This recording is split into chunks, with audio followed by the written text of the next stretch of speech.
You're listening to the Greeks Gridiron, live with Ethan Haristodoulou.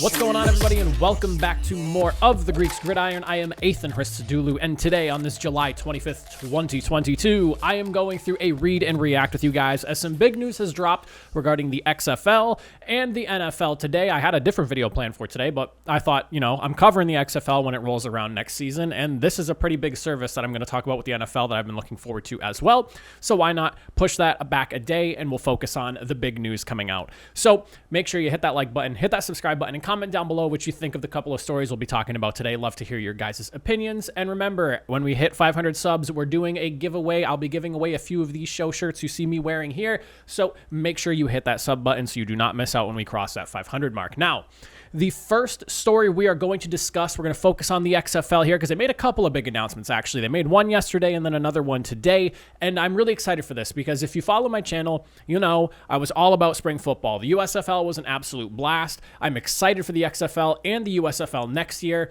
Having the USFL during the offseason of the NFL was an excellent bridge, especially because during those few months, and when I started my podcast last year, it was very tough trying to come up with good quality content to discuss about things because there were such dry points during the offseason. Like, yeah, obviously the draft happens and free agency happens, but there's space in between that you just have to fill. Well, having stuff like the XFL and the USFL is just a fun way to kind of spice things up and make the offseason for the NFL a little bit more exciting and just give you something to look forward to because the XFL, they're literally starting the week after the NFL wraps up their Super Bowl. So, we're going from February to, I'm assuming their season ends sometime around in April-ish, somewhere around there, given they're probably going to have a similar schedule in terms of what the USFL did with like a 10-week season. Maybe it'll be 11, 12 games, something like that, give or take, but probably in that same ballpark. And then the USFL goes from April until July. So it's perfect because there's literally no gap of football now at this point. Other than like the 1 month from July to August when training camp gets going, we're going to have very little downtime in terms of football. And to me, that's exciting. I love football. More football is better than having no football at all. Even if it is just spring leagues, I love talking about it. Now, the XFL finally announced their 8 cities yesterday and their season hub this afternoon-ish. No, I guess this morning because it's already 12 o'clock. So earlier this morning.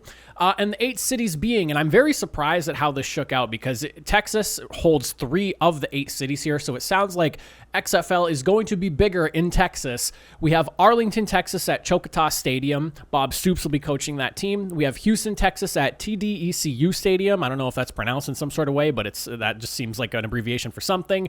Wade Phillips will be coaching that team in Houston.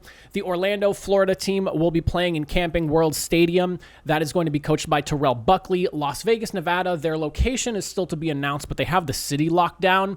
That's going to be Rod Woodson's team. San Antonio, Texas will be held at the Alamo Dome. That's going to be Hines Ward's team. Seattle, Washington at Lumen Field, the Seahawks Stadium there. That'll be run by Jim Haslett. St. Louis, Missouri, the Dome will be Anthony Becht, and then Washington, D.C. will be held at Audi Field and coached by Reggie Barlow. And like I mentioned, pretty interesting stuff considering 3 teams are going to be based right in the state of Texas on its own. But, it kind of makes sense. Texas, football state. Everyone loves football around there, whether it's college, the NFL. You name it, the NFL, it doesn't matter. They're diehard football fans over there in Texas. So to see them kind of use Texas as their home base of operations, it makes sense that there's going to be a lot of teams there. And to double down with that, the announcement today, beyond the 8 teams, their hub or their headquarters essentially is going to be based in Texas as well as is going to be set up in Arlington, Texas. Now, this is interesting because when I was reading through, I almost thought, oh my God, so they're not going to do games in their home stadiums or anything like that, like it's going to be similar to USFL. But no, when I was reading through the article, it breaks it down a lot more.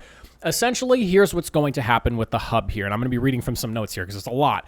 Now, they announced the hub, obviously, in Arlington. Essentially, what's going to happen here is teams are going to have full-time on-support access from coaches, athletic training staff, practice facilities, you name it, they're going to have it in this area.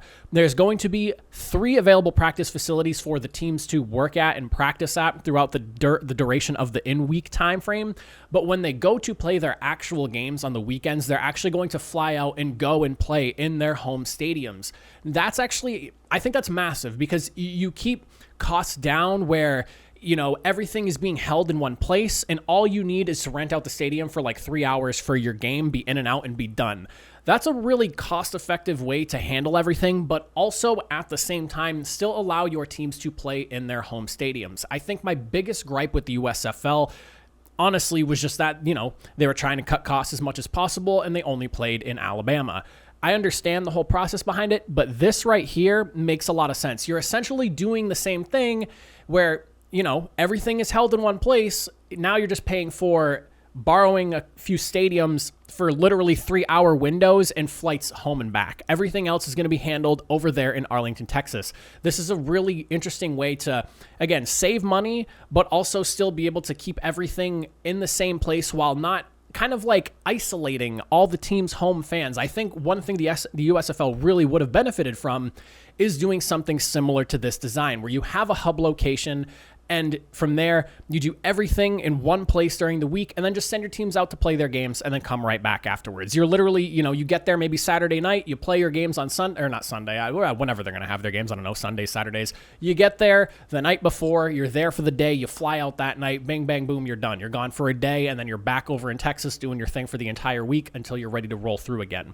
I think that makes a lot of sense. And that's something that I think the USFL and Fox Sports need to really take into consideration going into this next season. I know their goal right now is maybe 2 or 4 cities for this next year.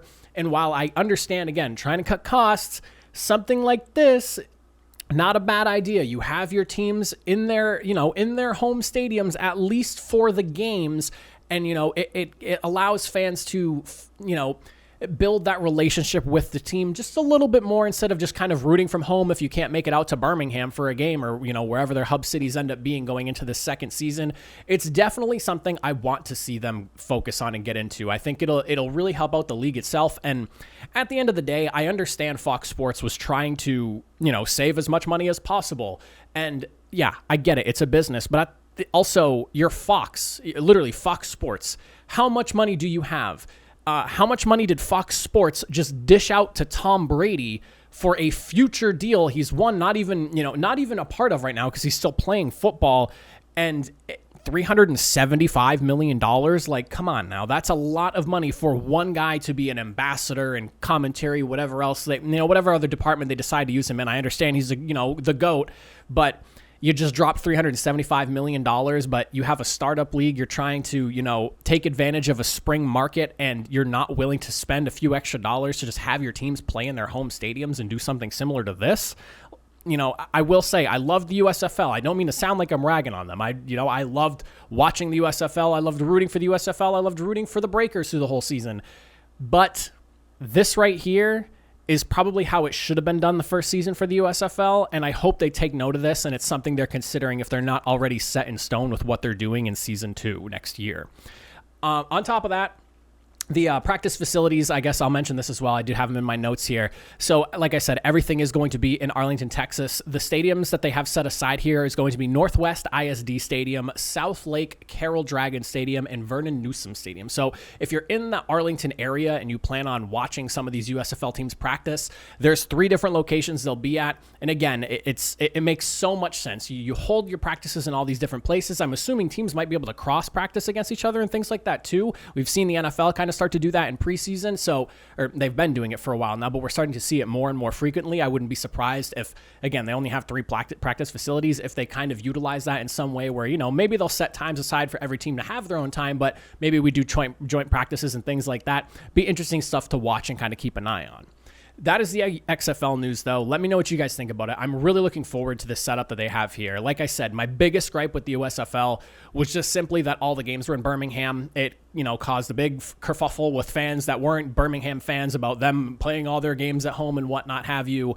They still won the championship anyways when they were away. But at the end of the day, I just think that optically this is going to look a lot better, and it's going to really help the teams build relationships with their fan base, something that was lacking from the USFL given that they were just stuck in one area the entire season. The other big news that came out today, and this is something I've been looking forward to, and it also feels like a challenge as well, and this is an interesting story to talk about here, is the NFL Plus announcement that was released today. Starting right now, as of today, you can subscribe for either $4.99 for the normal plan or $9.99 for the premium plan to the NFL Plus streaming service. Essentially, what is going to happen here, and this is something that's been rumored for some time. Ian Rappaport was even talking about this on the Pat McAfee show, I want to say like 2, 3, almost a month ago, weeks or something like that. I don't know, somewhere within that ballpark. But it's essentially, think what Game Pass was, but kind of brought up to a better price point and more accessible kind of manner. Because Game Pass only had an app outside of the US, interestingly enough. Everything else was done on their website, and I had Game Pass sporadically here and there the last few years, and it just was not clean. It was not really organized, and I was not a big fan of just the overall UI and like it just setup of the entire website. It wasn't great. So I'm excited to kind of dive into this app and see what it is. I'm probably going to subscribe to it more than likely by the end of today. I'm going to check it out and just kind of see. I'm hoping they offer like a 1-week trial so you can kind of really explore and decide if this is something you want. But again, $4.99 price point for the base, $9.99 for the premium price point. And here's what you get with it all. You get the NFL Plus, which is the normal subscription, live, local, and primetime games on mobile and tablet devices. This is essentially kind of where a big lock comes into play, where if you don't have the premium service, you are locked into strictly mobile and tablet devices. You're not going to be able to put this on your TV or anything like that. So that's already a big reason to jump to the $9.99 price point if you have the extra money sitting around. Live out-of-market preseason games across all devices. So there is that. So if you want to watch preseason games on your TV, you can, but not in-season stuff, just the preseason. Live game audio, home and away, national calls for every game of the season. So if you're a radio listener, if you like to listen to games, if you're unable to watch the games, but you think you can pop it in your bud and maybe listen while you're at work or something like that, you have that option there. They also have the NFL library programming on demand. This is ad-free, so you're going to be able to watch think Good Morning Football and NFL films and that kind of stuff, I guess you could say. But it's a pretty sweet deal, I would say, at just $4.99. My biggest, and you can also do a base deal for the entire year, $40 for the entire year. Not bad. You save yourself some money. Now, the NFL Plus Premium, this includes basically the features that you got from Game Pass. So think like Coaches 22 film. You get condensed game replays. So you can go back, watch Super Bowl 42 if you wanted to watch the Patriots lose their undefeated season again, things like that. You get everything from NFL Plus, including that, again, condensed game replays, full game replays across all devices. So you can do on the TV, things like that, ad-free. Everything is ad-free. Coaches film ad-free, all that stuff. This is going to be priced at $9.99 a year or $79.99 a year. Now, this is exciting, but also slightly frustrating, but I see where the NFL is going with this. At least this is what I think. This is a challenge to the streaming partners right now that are trying to sign a deal, a mega deal that is, billions of dollars worth of money we're talking here, for the NFL Sunday Ticket. Now, the NFL has a couple of things they can do here. They can sign away the rights to Sunday Ticket. DirecTV does not sound like they're going to continue carrying it. I know that it sounds like they're trying to set something up so that they might be able to hang on to Sunday Ticket and be able to dish it out to like restaurants and things like that, like a business type deal. They still want to hang on to that, which I'm sure would bring in a solid amount of money for them. And if you can lock in something like that, good for them. It doesn't really affect the average consumer. We're just talking businesses here. Now, they can do that. They can sign away the deal to Amazon, to Apple, to Netflix, I think was even rumored as a participant in that whole negotiations of whatnot. But they could do that, or they can say, hey, we want $3 billion.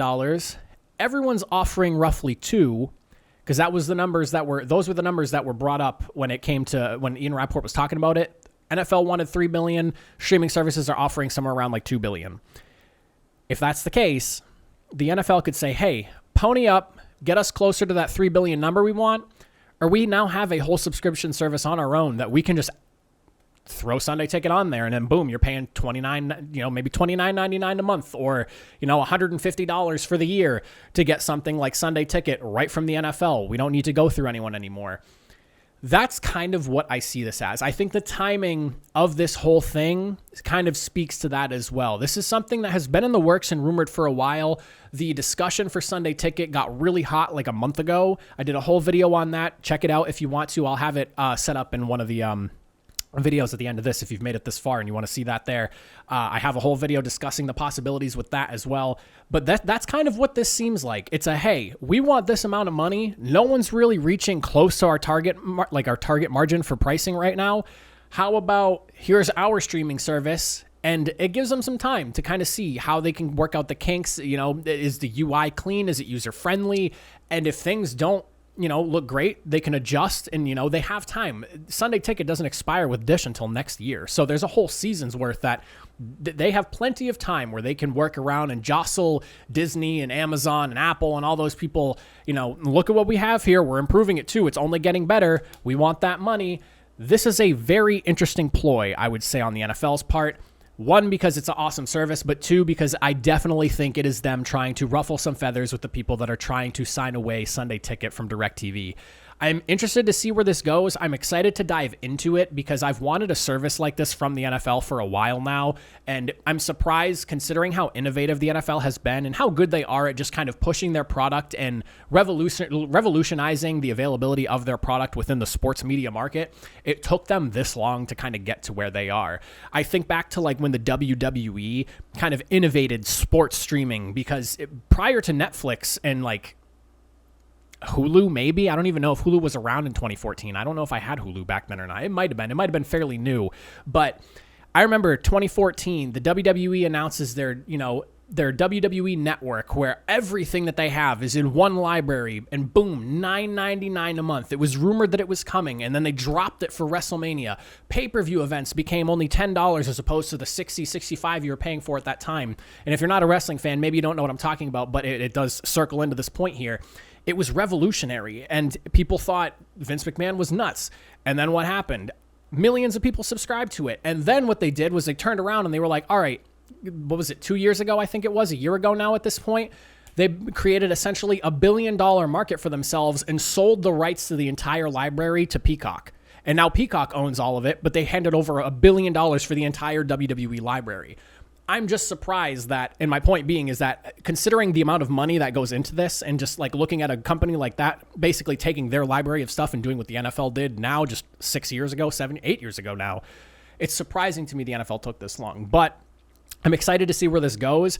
I kind of hope, if I'm being completely honest, the NFL just ducks the streaming service companies unless they get close to the money that they want to offer, and they just offer Sunday Ticket from here. I would rather go right through the NFL and them just do it themselves. But if it goes to Apple TV Plus, if it goes to Netflix, if it goes to, I don't know who else is in there's a few people with dogs in the fight. Disney Plus is somebody else. Amazon Prime's another one. I mean, if it goes somewhere else, it is what it is. I'll find my football some way, somehow. But I like where this is going. I'm excited for it. I'm curious to see what you guys think about it. But that is my Read and React for today. A couple of stories that I got for you guys. Again, let me know in the comment section down below what you guys think of the two announcements, both from the XFL and the NFL. And I will see you guys with another video. In the meantime, have a good one.